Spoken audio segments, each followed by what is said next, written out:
is a superficial joint. Interposed between the femur and the tibia, it is prone to injury.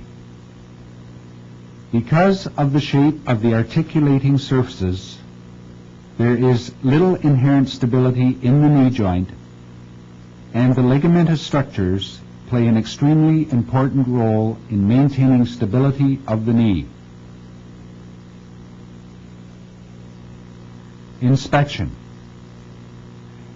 Both legs must be adequately exposed, and comparison between the knees should be made throughout the examination.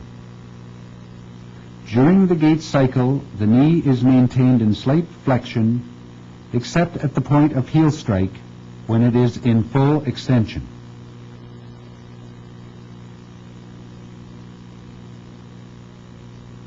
With the patient standing and weight borne equally through both lower extremities, observe the angle between the femoral and the tibial axis.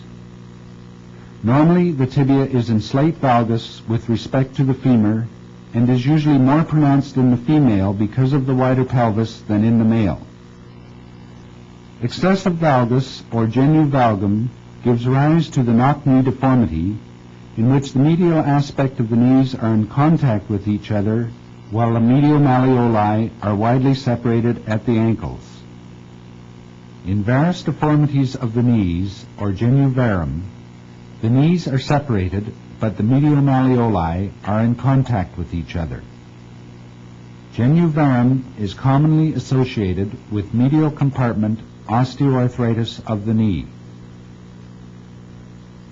Although the varus and valgus deformities illustrated are bilateral, they may be unilateral. Atrophy. While still observing the patient from in front, note the muscular contour above the thigh and knee. Specifically, note any atrophy of the vastus medialis, which may be associated with traumatic or degenerative knee pathology. Swelling. Note any enlargement of the knee as compared to the other knee. This may be due to localized swelling or generalized swelling about the knee, and the precise cause will be appreciated by the examiner when palpating the knee. Patella. Note that the patellae should be at the same level,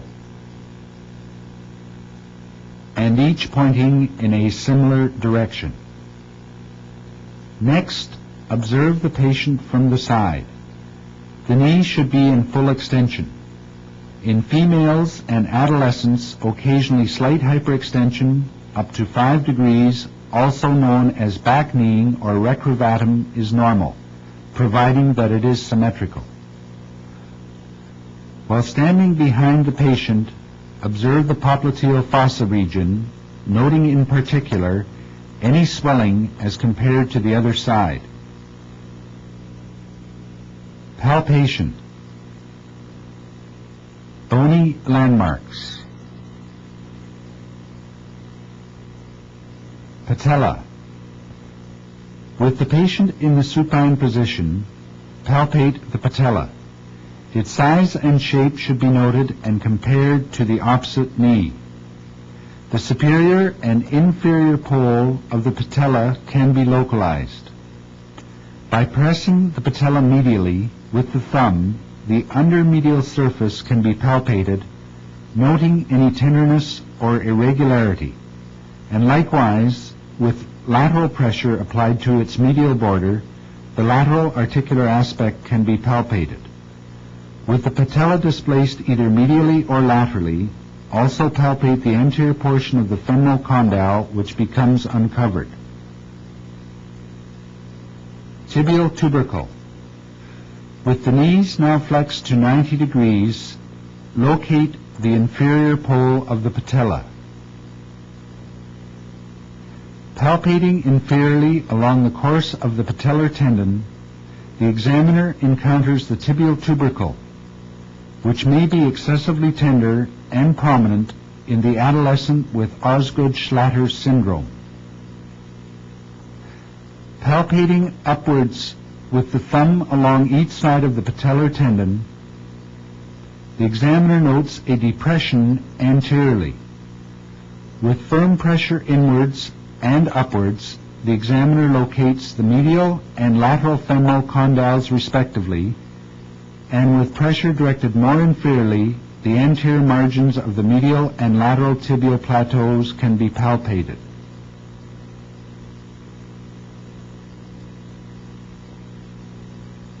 Medial tibial plateau. Localize the anterior border of the medial tibial plateau and follow its prominence around to the posteromedial corner of the knee to the point where its definition is lost in the soft tissues. Medial femoral condyle. Return to the anteromedial depression and palpate upwards, localizing the medial femoral condyle. Palpate the surface of the condyle superiorly towards the upper pole of the patella, noting any areas of tenderness or actual defects which might be palpable. Medially, palpate the edge of the condyle from its position above the medial tibial plateau, superiorly towards the upper pole of the patella. Carefully palpate the medial aspect of the medial femoral condyle and locate the prominent adductor tubercle posteriorly. Lateral tibial plateau.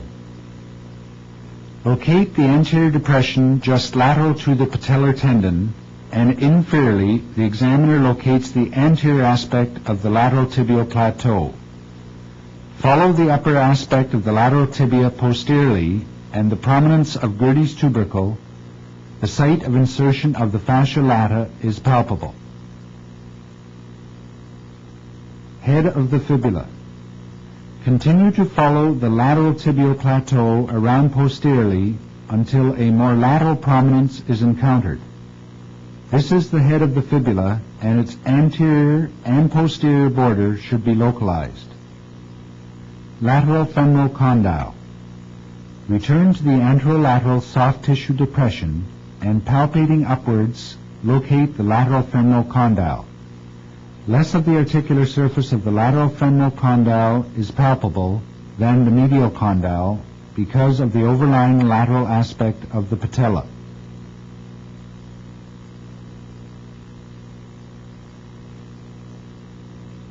Palpation.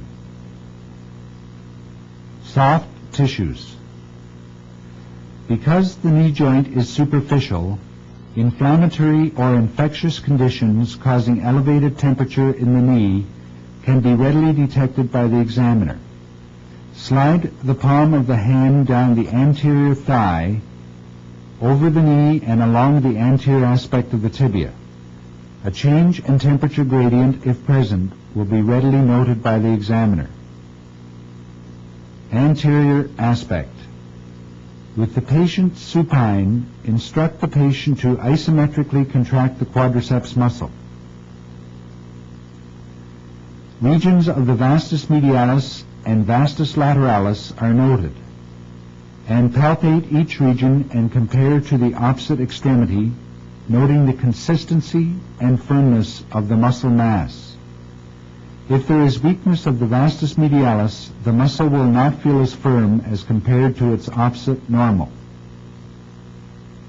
Carefully palpate the tendinous insertion of the rectus femoris and vastus intermedius into the superior pole region of the patella, noting any tenderness or palpable defect. Patellar tendon. Locate the inferior pole of the patella and palpate the patellar tendon distally to the tibial tubercle. This tendon can be made more prominent by flexing the knee to 90 degrees and palpating the tendon between the thumb and index finger. Any tenderness, swelling, or defect should be noted. Swelling. Diffuse soft tissue swelling of the knee, secondary to contusion, can occur. Fluid about the knee may also be localized in one of the several bursae of the knee, or it may be intra-articular and manifested by a generalized enlargement of the knee, most notable in the suprapatellar pouch. Intra-articular fluid may collect posteriorly in the popliteal region and is termed a Baker's cyst. Localized swelling. Bursae. prepatellar, superficial infrapatellar, pes anserine. Prepatellar bursa. The prepatellar bursa is located anterior to the patella. Normally, the anterior bony surface of the patella is palpable directly underlying the skin. Any thickening or fluctuance anterior to the patella is suggestive of an inflammatory condition of the prepatellar bursa. Superficial infrapatellar bursa. Swelling in the region of the superficial infrapatellar bursa, which overlies the patellar tendon, can occur as a result of repetitive trauma, such as in kneeling activities.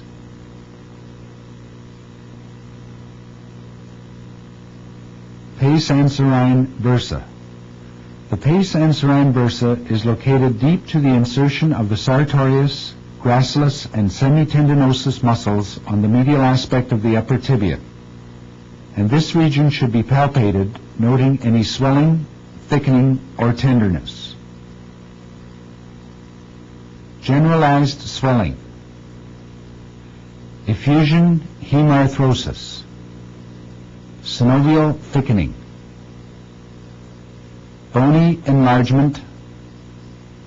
Soft tissue swelling. Effusion hemarthrosis. Fluid within the knee joint is known as an effusion if it arises from synovial inflammation, and if it is secondary to bleeding within the knee joint, it is called a hemarthrosis. To test for fluid within the knee joint, the patient must be supine and the quadriceps muscle relaxed.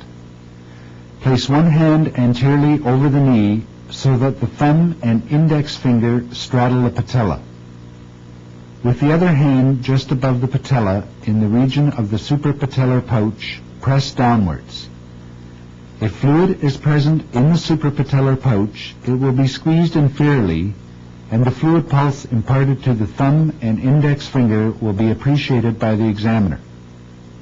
By keeping the suprapatellar pouch obliterated, pressure applied by the fingers on the medial aspect will cause a fluid wave to be discerned by the examiner's thumb.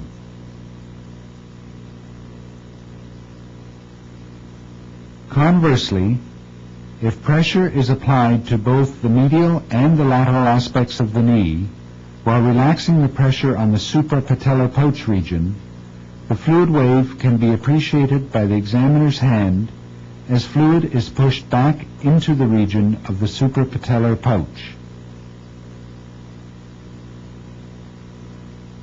Patellar tap or patellar ballottement. To perform the patellar tap or ballottement test, apply pressure to obliterate the suprapatellar pouch while the thumb and fingers palpate laterally and medially respectively.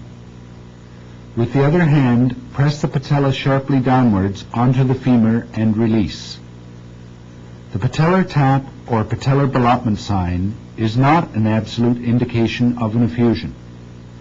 It is dependent on the patella being floated off the articular surface of the femur, which will not occur if the effusion is too small. In a moderate effusion, the patella will sink until it contacts the femur, then spring back up. The thumb and fingers of the hand obliterating the suprapatellar pouch will also detect a fluid wave. In a large tense effusion, the examiner will not be able to depress the patella against the femur without causing undue pain to the patient. Knee swelling may also be caused by synovial thickening. In this case, the examiner notes a boggy thickening, especially to palpation of the suprapatellar pouch region.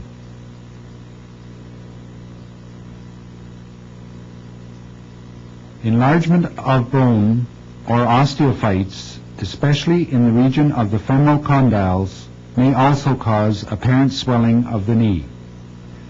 Medial joint line and medial meniscus. With the patient sitting and the foot supported on the examiner's knee, the patient's knee is flexed to 90 degrees.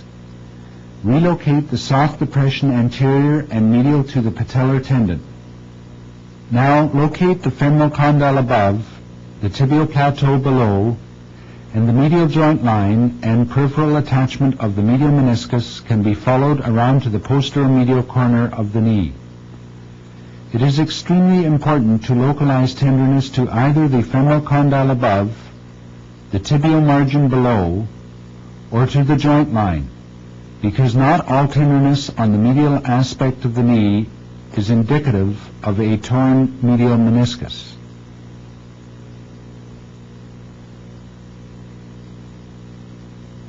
Medial collateral ligament. The medial collateral ligament arises in the region of the femoral epicondyle, and the deep portion attaches to the meniscus and the edge of the tibial plateau, while the superficial portion courses downwards onto the flare of the tibia. The medial collateral ligament, which is part of the joint capsule, is not palpable as a distinct entity. However, its anatomic position, approximately midway from anterior to posterior on the medial aspect of the knee, should be palpated.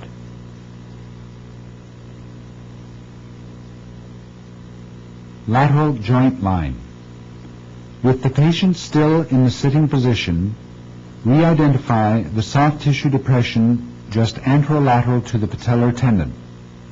Noting the femoral condyle above and the edge of the lateral plateau below, the region of the lateral joint line can be followed around to the posterolateral corner of the knee. Lateral collateral ligament. Have the patient cross the leg over the other leg and flex the knee to 90 degrees. Allow the hip to abduct and externally rotate. Palpating posteriorly along the lateral joint line, the examiner can locate the cord-like lateral collateral ligament. Follow the structure proximally to its origin from the lateral femoral epicondyle and distally to its insertion on the fibular head. Common perineal nerve. With the patient sitting, support the foot and flex the knee to 90 degrees. Locate the head of the fibula. Posteriorly, at the neck of the fibula, the common perineal nerve can be located as it comes from posterior to anterior. Extreme caution must be exercised in palpating the common perineal nerve, since it is very sensitive to pressure and may be injured by an overzealous examination. Popliteal fossa. The patient lies prone and is instructed to flex the knee against resistance. This allows the examiner to readily identify the semitendinosus tendon medially and the biceps femoris tendon laterally, which outline the supromedial and the superolateral confines of the popliteal fossa. The lower margins of the popliteal fossa are formed by the medial and lateral heads of the gastrocnemius muscle. Having identified the boundaries, relax the leg. Compare both popliteal fossae in order to detect any cyst-like swelling or the so-called Baker's cyst. With deeper pressure, the popliteal pulse can be identified in approximately the midline and may be more easily palpable while the patient is sitting with the knee flexed to 90 degrees. Range of motion, active and passive. Extension. With the patient sitting at the edge of the examining table, instruct the patient to straighten the knee and allow it to return to the relaxed position.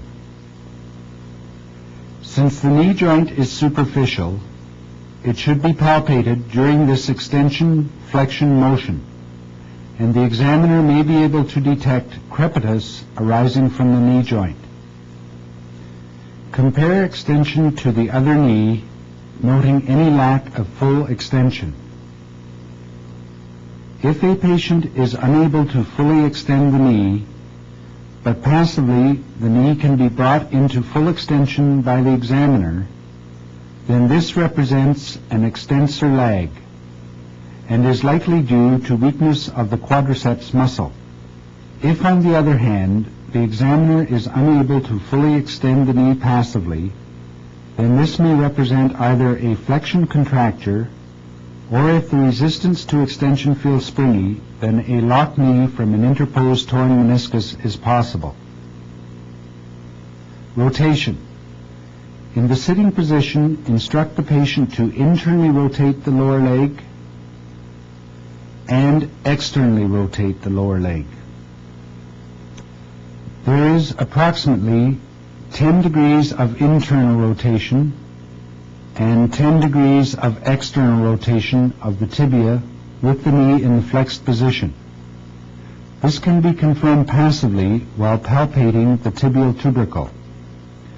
Note that on achieving full extension, the tibial tubercle rotates laterally, and this is called the screw-home motion.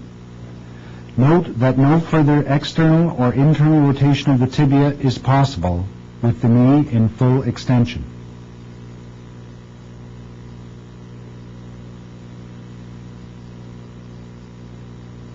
Flexion. With the patient lying supine, support both heels with one hand and raise the legs off the examining table. Note that the knees go into full extension, 0 degrees, or slight recurvatum. If the knees do not go into full extension, then the degree of lack of extension must be recorded, and the range of flexion is then determined by the difference between that amount and maximum flexion. Return the legs to the examining table and ask the patient to flex the knee as much as possible. First one leg, then the other. The normal amount of flexion is 135 degrees and should be measured with a goniometer. Note that in the younger normal patient, the heel should almost touch the buttocks, and a difference of flexion can be noted by a difference in the heel-buttock distance. Finally, with the patient completely relaxed in the supine position, passively flex and extend the knee while palpating the knee region. Note that the motion should be smooth and pain-free. Neurological examination. The neurological examination of the knee region is illustrated in the video program on the physical examination of the lumbar spine and neurological examination of the lower extremities, but would normally be carried out at this point in time in the physical examination of the knee.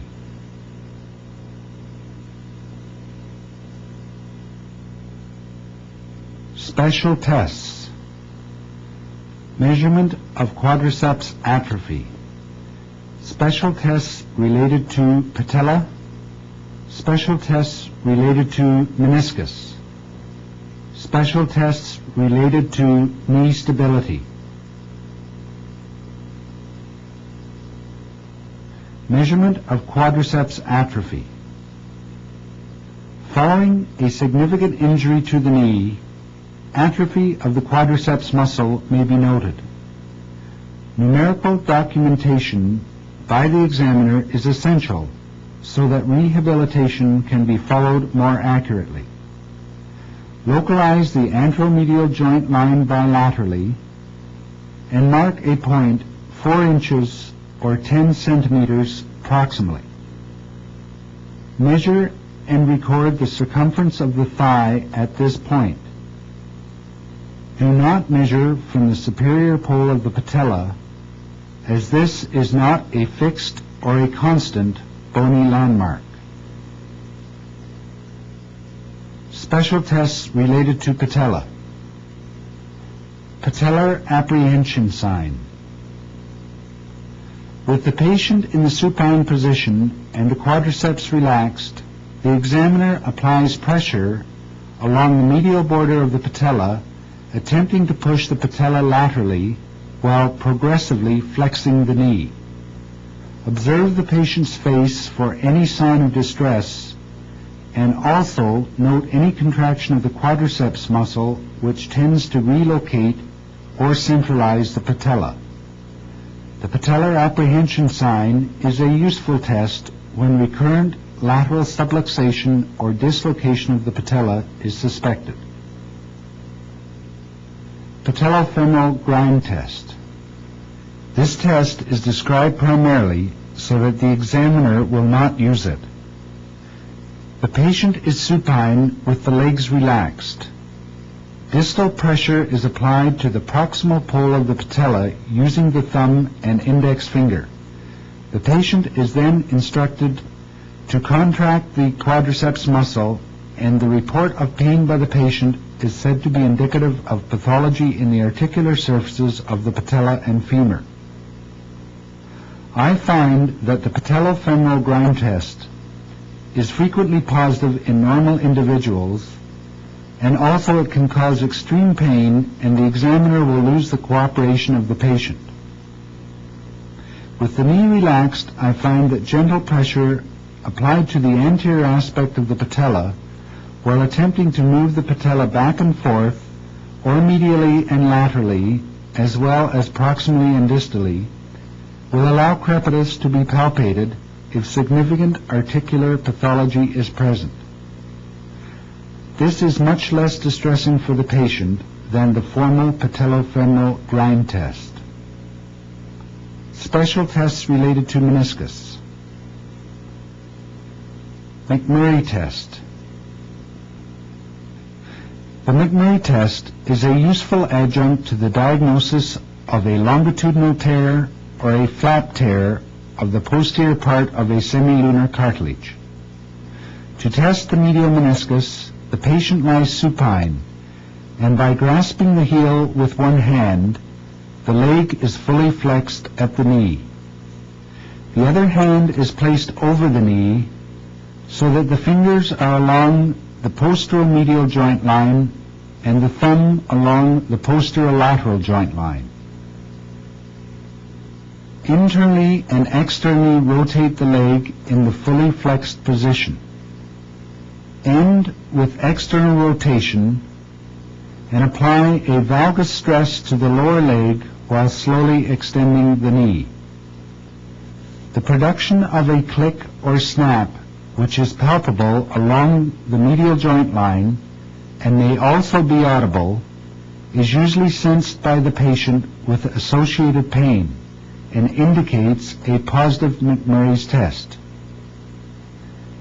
The examiner is cautioned that clicks arising from sites other than a tear of the posterior meniscus may be elicited. But the McMurray click, although specific in character and localization, is only one sign of posterior meniscal pathology.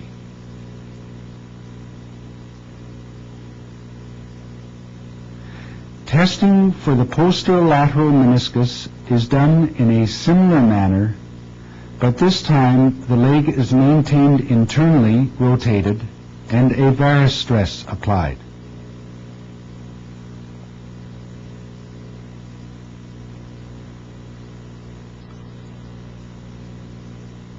Apley compression and distraction test. Compression test. The patient lies prone on the examining table and the knee is flexed to 90 degrees. Stabilize the patient's thigh by applying light pressure posteriorly with your lower leg. While pressing downwards on the heel, rotate the tibia internally and externally. Complaints of pain and its localization, either medially or laterally, implicate meniscal pathology, as the meniscus is ground between the femur and the tibia during rotation.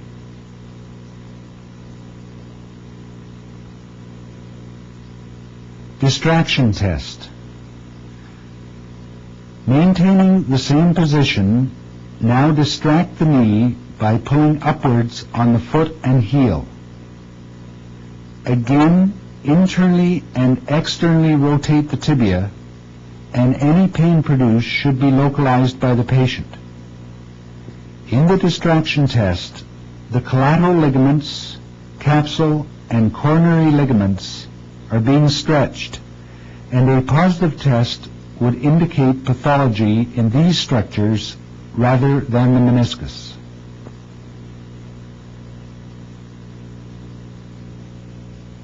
Special tests related to knee stability. As mentioned in the introduction to this program, the knee does not have an inherently stable bony architecture and relies upon the ligaments and capsule for stability. The tests for the integrity of the collateral ligaments and the anterior and posterior cruciate ligament will be discussed. Collateral ligaments.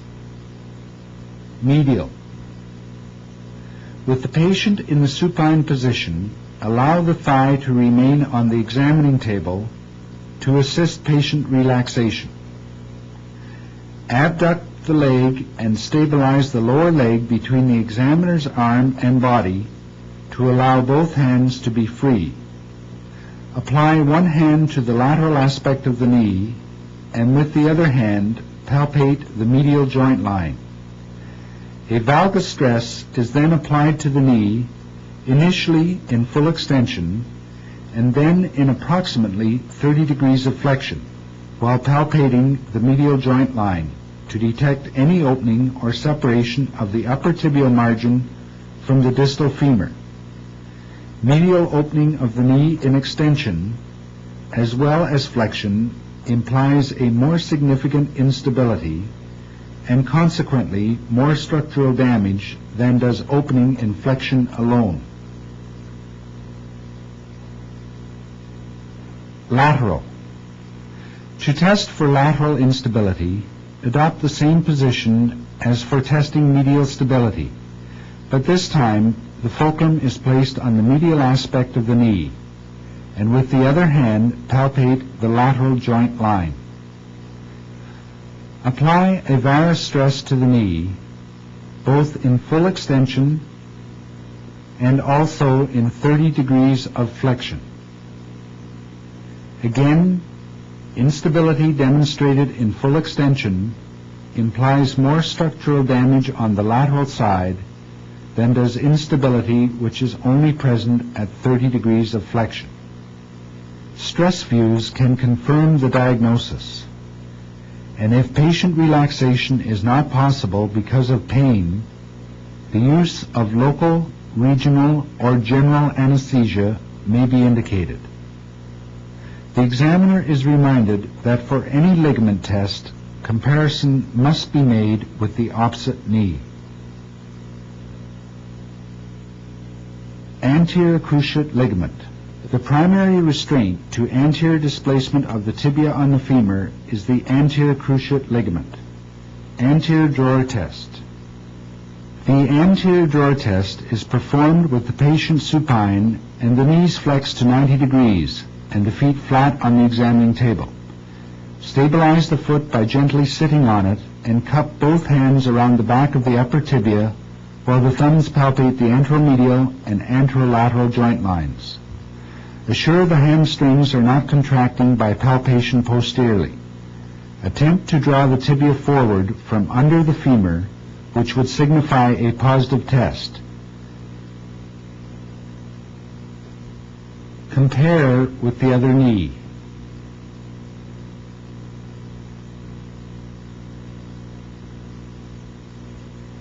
Lockman test. In acute injuries to the anterior cruciate ligament, the drawer test may be negative because the secondary restraints to forward displacement of the tibia remain intact. Also, pain, hamstring spasm, and a tense hemarthrosis may negate the anterior drawer test done with the knee flexed to 90 degrees. The Lockman test has been shown to be more accurate in the diagnosis of acute anterior cruciate injuries. In the Lockman test, the upper tibia and lower femur are grasped by the examiner's hands while the knee is held in approximately 10 degrees of flexion. Forward sliding of the tibia in response to a forward pull on the tibia indicates a positive Lockman test and is diagnostic of an anterior cruciate ligament injury. There is also a lack of a definite endpoint in contrast to the sharp definite endpoint in a negative test or when the anterior cruciate remains intact. Pivot shift test. With chronic tears of the anterior cruciate ligament, the secondary restraints become lax and an anterolateral instability becomes manifest.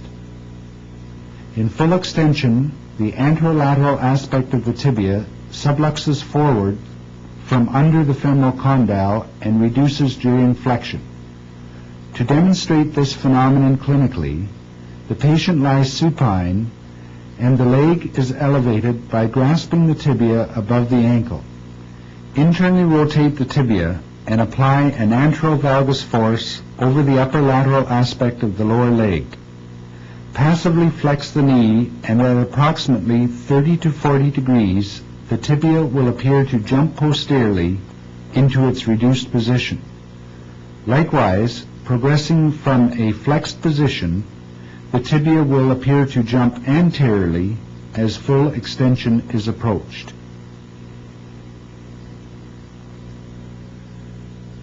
Posterior cruciate ligament. Posterior sag sign. With the patient lying supine and the knees flexed to 90 degrees, observe from the side. If the posterior cruciate is torn, the tibia on the affected side will sag posteriorly, and the tibial tubercle will be less prominent. This posterior sag may also be noted with the patient lying supine and both hips and knees flexed passively to 90 degrees.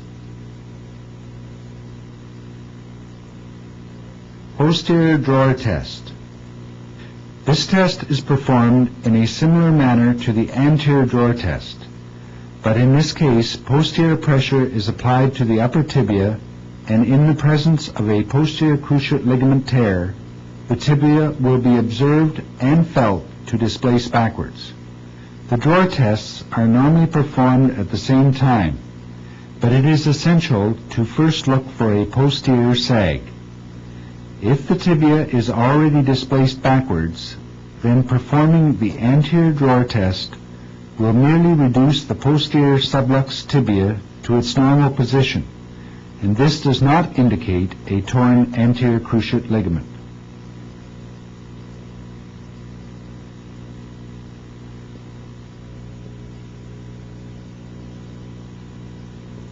This concludes the examination of the knee. The examiner is reminded that symptomatology reported about the knee, especially in children, may in fact be referred from pathology about the hip, and a thorough examination of the lumbar spine, hip, foot, and ankle must be carried out.